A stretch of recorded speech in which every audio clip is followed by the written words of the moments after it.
তিনি প্রথম টেলিভিশন নাটকের ধারাবাহিক পরিচালনা করেন। আব্দুল আল মামুন চলচ্চিত্রেরও অংশ হয়ে আছেন। বাংলার যে চলচ্চিত্র, সেই চলচ্চিত্রের উনি অন্যতম ইতিহাস। তার সারেঙ্গ সর্বকালের সর্বশ্রেষ্ঠ চলচ্চিত্রের একটি। নতুন নতুন নাট্য নির্দেশক এবং অভিনেতা তৈরি আব্দুল আল মামুনের ভূমিকা অনন্য। আমাদের এই মঞ্চে আলোকিত করে আছেন মোহাম্মদ মহিউদ্দিন। উনি কথা সাহিত্যিক এবং নাট্যকার। উনি আব্দুল আল মামুনের হাত ধরে এতদূর পর্যন্ত এসেছেন। এখানে উপস্থিত আছেন বিশিষ্ট কবি দিলদার হোসেন। উনি আব্দুল আল মামুনের স্নেহধন্য।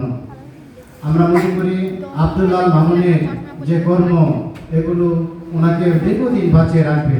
তার কর্মের মৃত্যু নেই।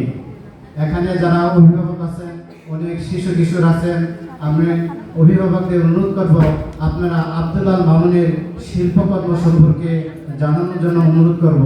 আমরা জামালপুরের বাসিন্দা হিসাবে যদি আব্দুল আল মামুনের শিল্পকর্ম, আমজাদ হোসেন, আনোয়ার হোসেনের এবং হাসান হাফিজুর রহমানের যদি তার সম্পর্কে না জানি, না চিনি, তাহলে বলতে হবে যে আমরা চাঁদ সূর্য না দেখার মতোই।